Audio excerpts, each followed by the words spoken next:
উপর বাংলার একজন সরকার, তার নাম শেখ হাসিনা, অজস্র আলেমদেরকে আয়না ঘরের ভিতরে ঢুকিয়ে মেরেছে, অজস্র কোরআনের পাখিকে জেলখানাতে বন্দী করে রেখে দিয়ে মেরেছে, অজস্র আলেম ওলামাদেরকে মিথ্যা মামলাতে ফাঁসিয়েছে।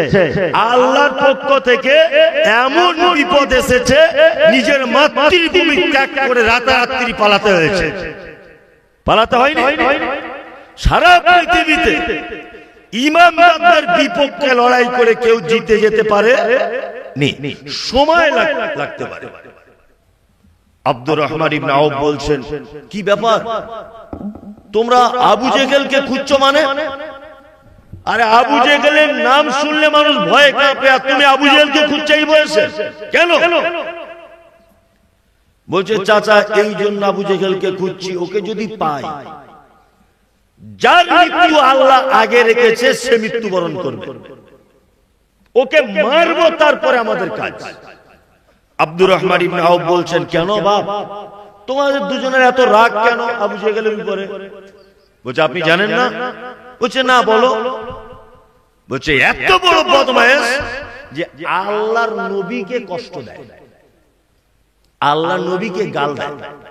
যে লোক আল্লাহর নবীকে গালাগালি করে সে পৃথিবীতে বেঁচে থাকবে, এটা আমরা দুজন কখনো চাই না, মারবই ওকে। আব্দুর রহমান ইবনে আউফ বলছেন, ওই দেখো আবু জেহেল, দেখো সেই দূরে আবু জেহেল।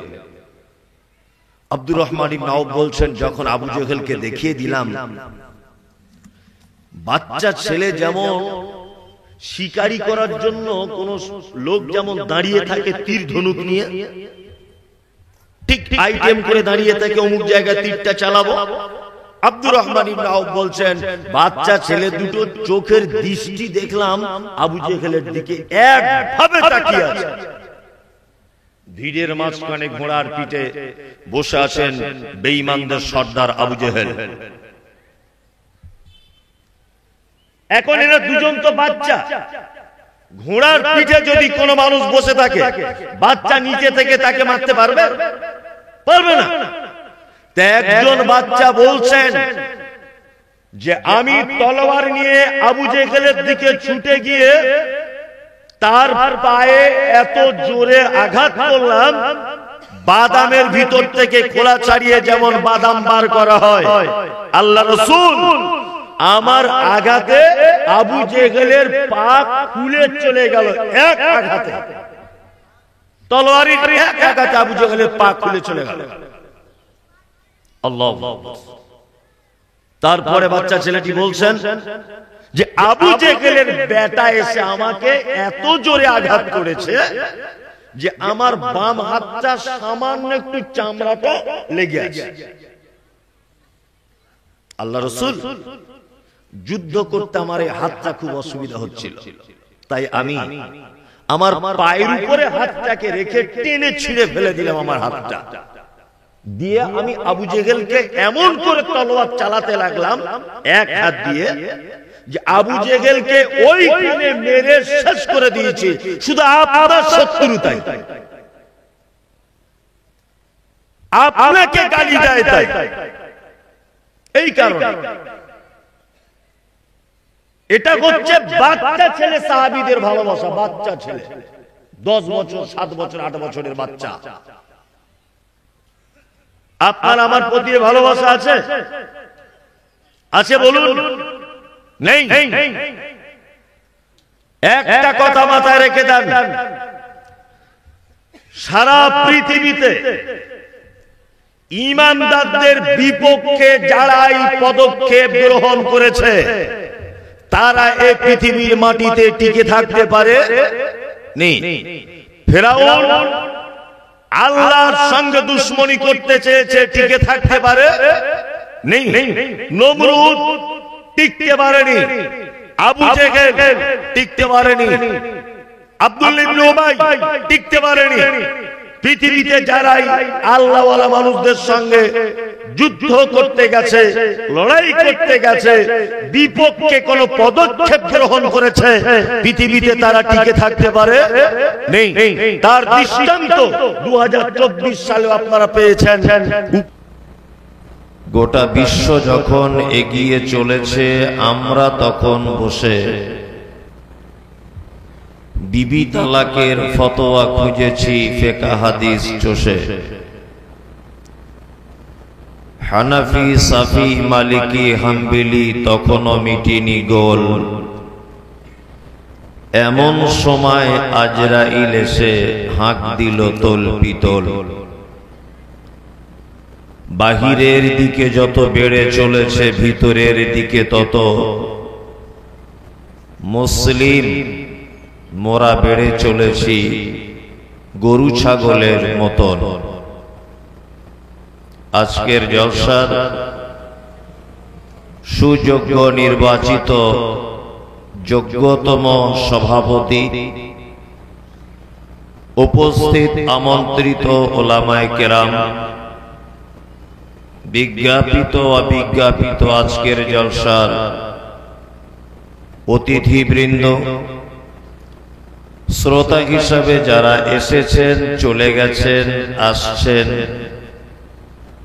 নারী পুরুষ, আবাল বৃদ্ধ বনিতা নির্বিশেষে সকলকে জানাচ্ছি আন্তরিক শুভেচ্ছা, ভালোবাসা, প্রেম, মোবারকবাদ, স্নেহাশিস যথাক্রমে শ্রেণীগতভাবে। আলহামদুলিল্লাহ, এতক্ষণ পর্যন্ত আপনারা বিভিন্ন ওলামায়ে কিরামদের কাছ থেকে হাদিস এবং কোরআনের অনুকূলে অনেক কথা শ্রবণ করেছেন। বক্তা, শ্রোতা সকলকে আল্লাহ আমল করার তৌফিক দান করো, আমিন। আমি পবিত্র গ্রন্থ মুকুট আল কোরআনুল কারীমে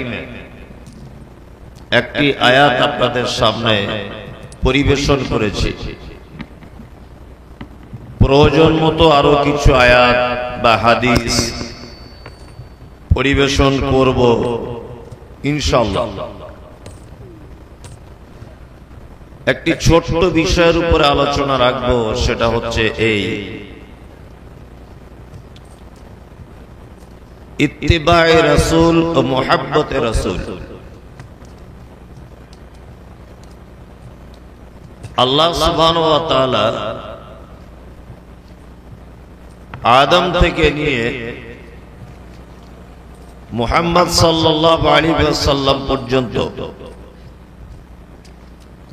যত নবী এবং রাসূল পাঠিয়েছিলেন, একটা একটা জাতির জন্য একটা একটা নবী পাঠানো হয়েছিল।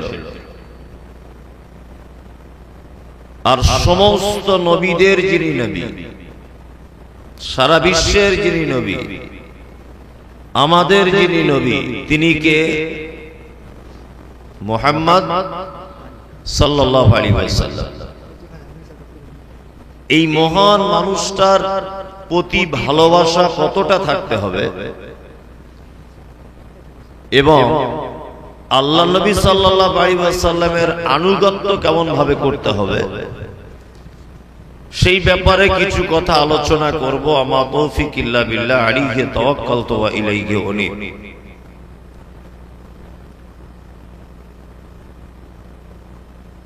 সারা পৃথিবীতে এই মুহূর্তে যদি আপনি দেখেন, দেখতে পাবেন যে এক শ্রেণীর মানুষ বার হয়েছে যাদের দাবি হচ্ছে আমরা শুধু কোরআন মানব, হাদিস মানব না। যারা সোশ্যাল মিডিয়ার সাথে যুক্ত আছে, বড় মোবাইল যারা ঘাটাঘাটি করে, আপনারা দেখতে পাবেন যে একটা দল বার হয়েছে, তাদের আকীদা, তাদের চিন্তা ভাবনা, তাদের বিশ্বাস যে আমরা শুধুমাত্র কোরআন মানব, হাদিস মানব না, আমরা শুধু কোরআনে যা আছে এটাই মেনে নেব।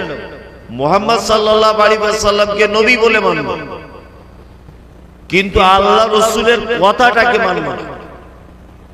আর ঈমান থাকবে? থাকবে। খুব সহজ ভাষাতে একটা জিনিস বুঝে নেন। আমি একজন মাস্টার, আমার বাম দিকে বসে আছেন, ইনি আমার ছাত্র। বোঝানোর জন্য বলছি, আমি মাস্টার, উনি আমার ছাত্র। তা আমি এই লোকটাকে পাঠাচ্ছি ওই লোকটার কাছে,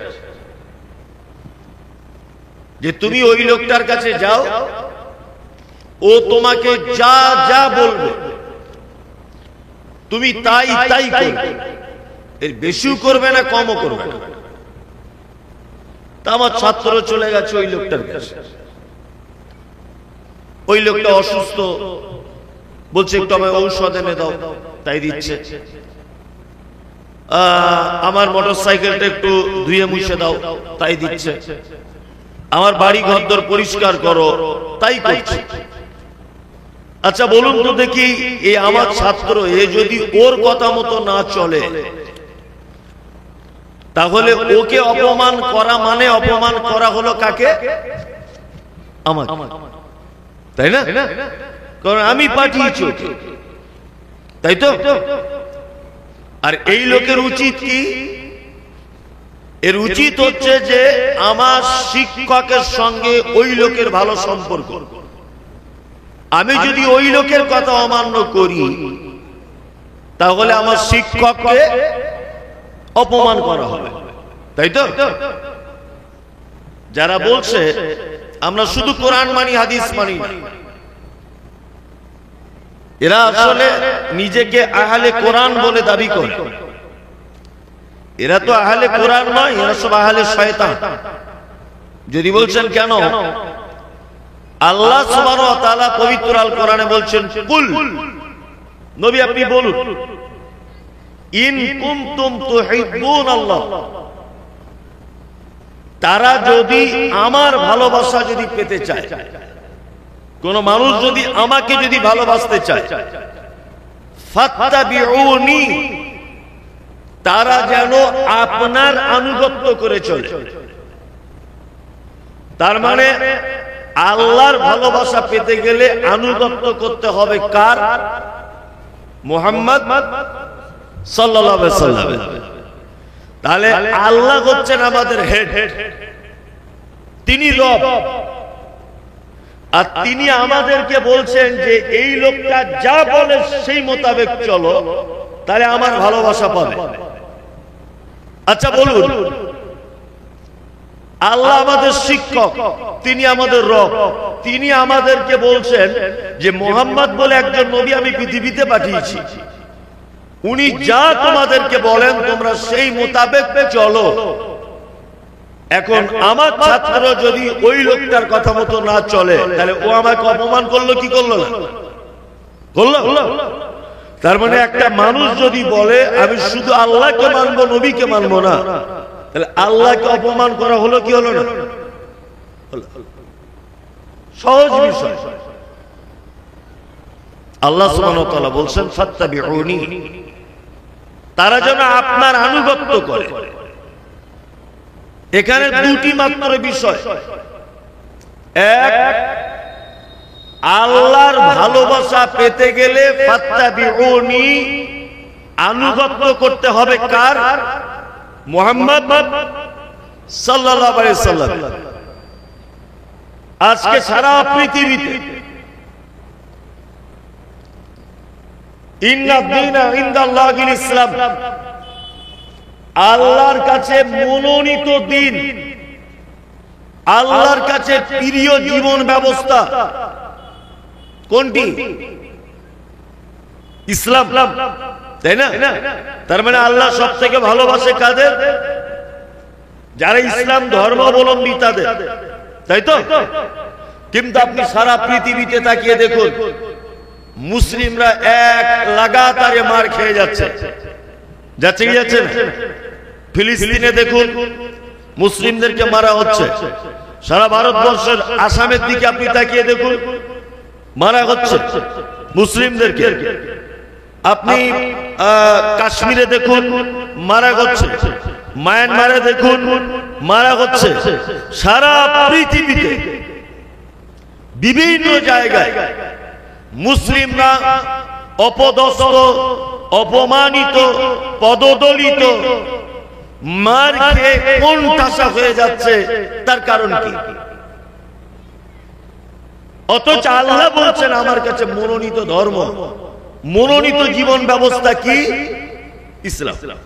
তা আল্লাহ যদি আমাদেরকে এতই ভালোবাসেন, তাহলে আমাদের উপরে এত কেন অত্যাচার সারা পৃথিবী জুড়ে?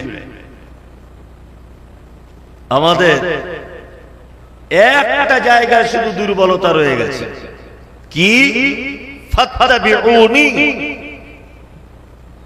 মুহাম্মদ সাল্লাল্লাহু আলাইহি ওয়াসাল্লাম আমাদের জন্য যেটা আদেশ করেছেন এবং যেটা নিষেধ করেছেন, আমরা এইটাকে 10 পয়সা দাম দিই না, দাম দিই না।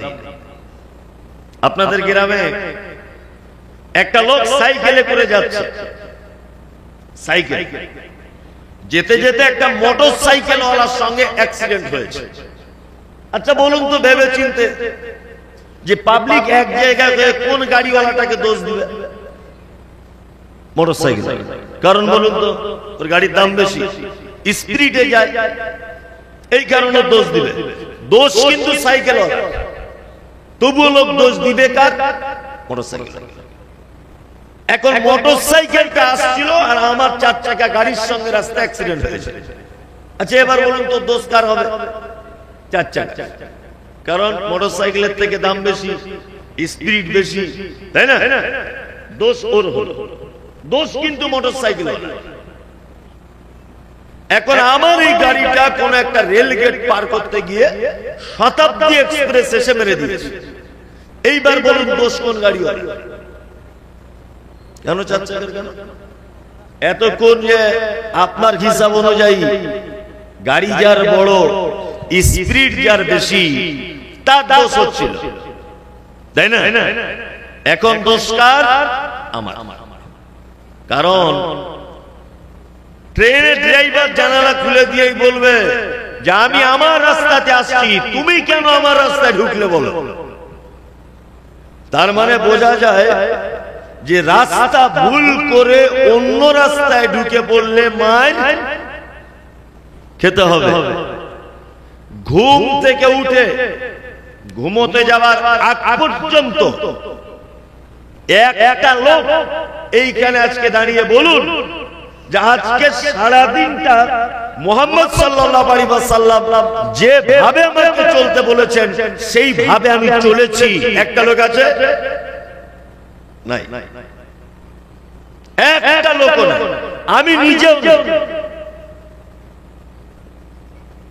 তার মানে সারা পৃথিবীতে যত মুসলিমদের উপরে বিপর্যয়, এই বিপর্যয়ের একটি কারণ হচ্ছে এই ফাত্তাবিউনি, মুহাম্মদ সাল্লাল্লাহু আলাইহি ওয়াসাল্লামের আনিত দ্বীন আমরা মানতে পারি। কি বললাম বুঝলেন? হাদিস কোরআন মানতে পেরেছি? পারি। যদি বলেন মৌলভী সাহেব হাদিস কোরআন তো খুব কঠিন কঠিন, সুদ ছেড়ে দিতে হবে, ফোনে একটু কথা টথা বলতাম সেটাও তাহলে আমায় ছাড়তে হবে, আজকে আমার দাড়ি নেই ওটা রাখতে হবে, 5 ওয়াক্ত নামাজ পড়ি না ওটা পড়তে হবে, তো এটা কি 4টিখানি ব্যাপার? মানা কি যায়? তাহলে আপনি ছোট ছোট জিনিসগুলো মানবেন ইনশাআল্লাহ।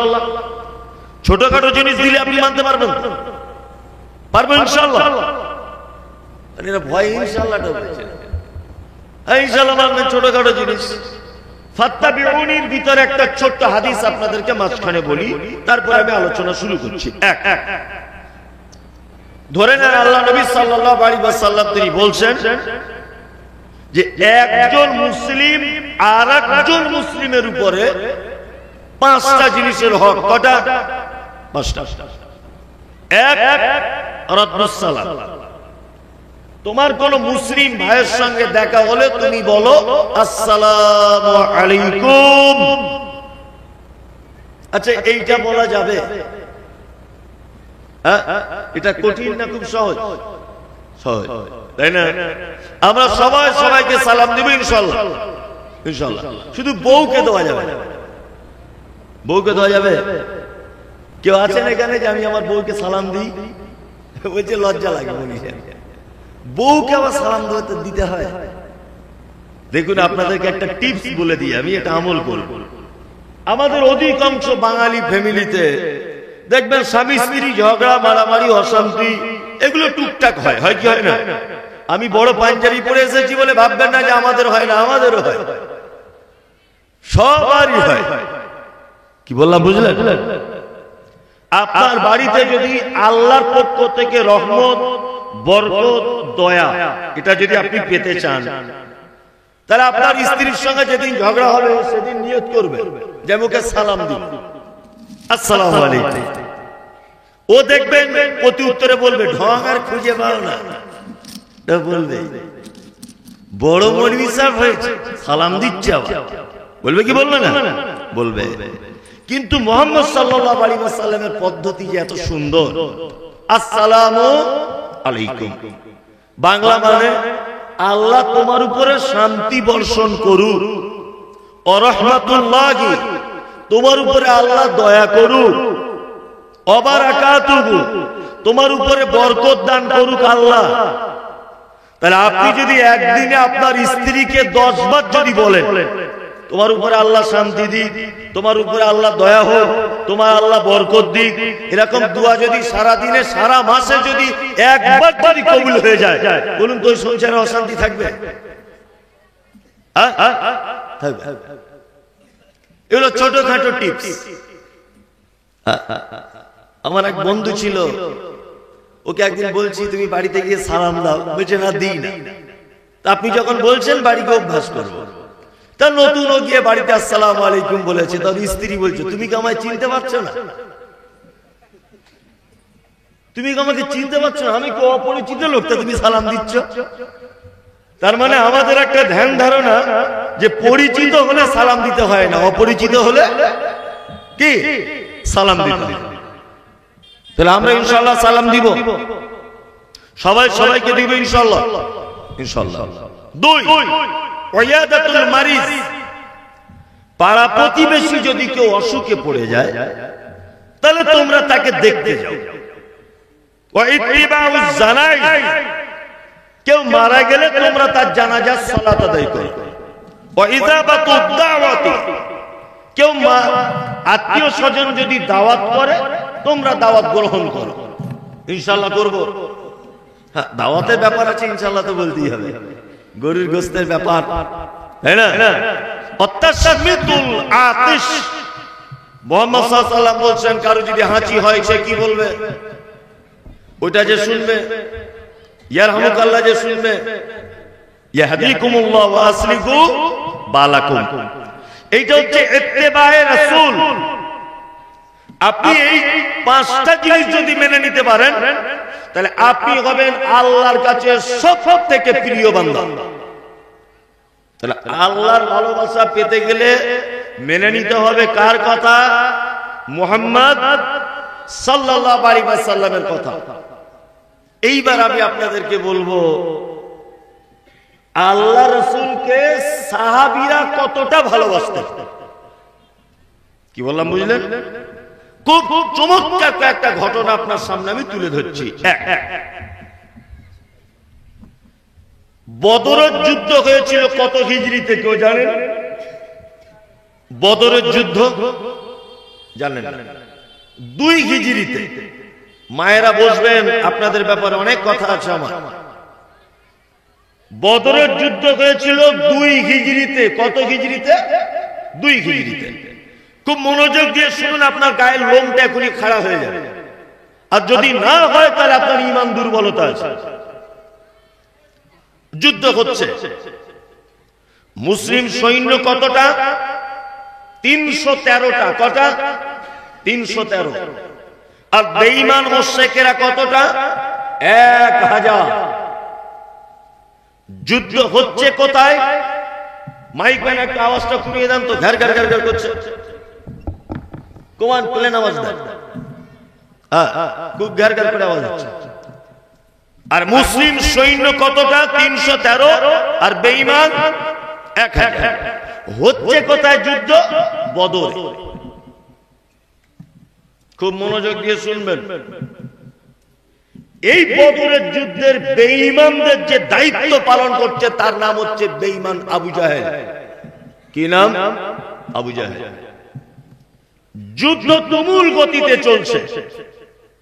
এই সময় দুটি বাচ্চা ছেলে, একজনের নাম মুআজ বিন আমরের বেটার নাম মুআজ, আর একজনের নাম হচ্ছে মুআজ বিন আফরা, আফরার বেটা মুআজ। দুইজন। আব্দুর রহমান ইবনে আউফ বলে একজন সাহাবী, তিনি বলছেন যে আমি কোন একটা গাছের তলাতে যুদ্ধের জন্য প্রস্তুতি নিয়ে দাঁড়িয়ে আছি, আর যুদ্ধের ময়দানে দেখছি দুটি বাচ্চা ছেলে এমন দৃষ্টিতে দেখছে যে তাদেরকে দেখে আমারই যেন ভয় লেগে যাচ্ছে যে ওরা দুজন আমার প্রতি হামলা করবে কিনা। তার ভিতরে একটা ছেলে এসে বলছেন আমাকে, চাচা চাচা আবু জেহেলকে চেনো? আব্দুর রহমান ইবনে আউফ বলছেন, কি ব্যাপার, তোমরা আবু জেহেলকে খুঁজছো মানে? আরে আবু জেহেলের নাম শুনলে মানুষ ভয়ে কাঁপে, আর তুমি আবু জেহেলকে খুঁজছো এই বয়সে কেন? বলছে, চাচা এই জন্য আবু জেহেলকে খুঁজছি, ওকে যদি পাই, যার মৃত্যু আল্লাহ আগে রেখেছে সে মৃত্যুবরণ করবে, ওকে মারবো, তারপরে আমাদের কাজ। আব্দুর রহমান ইবনে আউফ বলছেন, কেন বাপ, তোমাদের দুজনের এত রাগ কেন আবু জেহেলের উপরে? বলছে, আপনি জানেন না? বলছে, না বলো। বলছে, এত বড় বদমাইশ যে আল্লাহর নবীকে কষ্ট দেয়, আল্লাহর নবীকে গাল দেয়। যে লোক আল্লাহর নবীকে গালাগালি করে সে পৃথিবীতে বেঁচে থাকবে, এটা আমরা দুজন কখনো চাই না, মারবই ওকে। আব্দুর রহমান ইবনে আউফ বলছেন, ওই দেখো আবু জেহেল, দেখো সেই দুই আবু জেহেল। আব্দুর রহমান ইবনে আউফ বলছেন, যখন আবু জেহেলকে দেখিয়ে দিলাম, বাচ্চা ছেলে যেমন শিকারি করার জন্য কোন লোক যেমন দাঁড়িয়ে থাকে তীর ধনুক নিয়ে, ঠিক আইটেম করে দাঁড়িয়ে থাকে অমুক জায়গায় তীরটা চালাবো। আব্দুর রহমান ইবনে আউফ বলছেন, বাচ্চা ছেলে দুটো চোখের দৃষ্টি দেখলাম আবু জেহেলের দিকে একভাবে তাকিয়ে আছে। ভিড়ের মাঝখানে ঘোড়ার পিঠে বসে আছেন বেঈমানদের সর্দার আবু জেহেল। এখন এরা দুজন তো বাচ্চা, ঘোড়ার পিঠে যদি কোনো মানুষ বসে থাকে, বাচ্চা নিচে থেকে তাকে মারতে পারবে? পারবে না। একজন বাচ্চা বলছেন যে আমি তলোয়ার নিয়ে আবু জেহেলের দিকে ছুটে গিয়ে তার পায়ে এত জোরে আঘাত করলাম, বাদামের ভিতর থেকে খোলা ছাড়িয়ে যেমন বাদাম বার করা হয়, আল্লাহ রাসূল আমার আঘাতে আবু জেহেলের পা খুলে চলে গেল, এক আঘাতে, তলোয়ারের এক আঘাতে আবু জেহেলের পা খুলে চলে গেল। আল্লাহ। তারপরে বাচ্চা ছেলেটি বলছেন যে আবু জেহেলের বেটা এসে আমাকে এত জোরে আঘাত করেছে যে আমার বাম হাতটা সামান্য একটু চামড়াটা লেগে আছে। আল্লাহ রাসূল, যুদ্ধ করতে আমার এই হাতটা খুব অসুবিধা হচ্ছিল, তাই আমি আমার পায়ের উপরে হাতটাকে রেখে টেনে ছিঁড়ে ফেলে দিলাম আমার হাতটা দিয়ে। আমি আবু জেহেলকে এমন করে তলোয়ার চালাতে লাগলাম এক হাত দিয়ে যে আবু জেহেলকে ওইখানে মেরে শেষ করে দিয়েছি, শুধু আপনার শত্রুতাই, আপনাকে গালি দেয় তাই, এই কারণে। এটা হচ্ছে বাচ্চা ছেলে সাহাবীদের ভালোবাসা। বাচ্চা ছেলে 10 বছর 7 বছর 8 বছরের বাচ্চা। আপনার আমার প্রতি ভালোবাসা আছে? আছে বলুন? নেই? একটা কথা মাথায় রেখে দেন, সারা পৃথিবীতে ঈমানদারদের বিপক্ষে যারাই পদক্ষেপ গ্রহণ করেছে তারা এই পৃথিবীর মাটিতে টিকে থাকতে পারে নি। ফিরআউন আল্লাহর সঙ্গে দুশমনি করতে চেয়েছে, টিকে থাকতে পারে নেই। নমরুদ টিকতে পারেনি, আবু জেহেল টিকতে পারেনি, আব্দুল্লাহ ইবনে উবাই টিকতে পারেনি। পৃথিবীতে যারাই আল্লাহওয়ালা মানুষদের সঙ্গে যুদ্ধ করতে গেছে, লড়াই করতে গেছে, বিপক্ষে কোন পদক্ষেপ গ্রহণ করেছে, পৃথিবীতে তারা টিকে থাকতে পারে নেই। তার দৃষ্টান্ত 2024 সালে আপনারা পেয়েছেন। উপর বাংলার একজন সরকার, তার নাম শেখ হাসিনা, অজস্র আলেমদেরকে আয়না ঘরের ভিতরে ঢুকিয়ে মেরেছে, অজস্র কোরআনের পাখিকে জেলখানাতে বন্দী করে রেখে দিয়ে মেরেছে, অজস্র আলেম ওলামাদেরকে মিথ্যা মামলাতে ফাঁসিয়েছে। আল্লাহর পক্ষ থেকে এমন বিপদ এসেছে, নিজের মাতৃভূমি ত্যাগ করে রাতারাত্রি পালাতে হয়েছে। পালাতে হয়নি। সারা পৃথিবীতে ঈমানদারদের বিপক্ষে লড়াই করে কেউ জিতে যেতে পারে নি, সময় লাগতে পারে।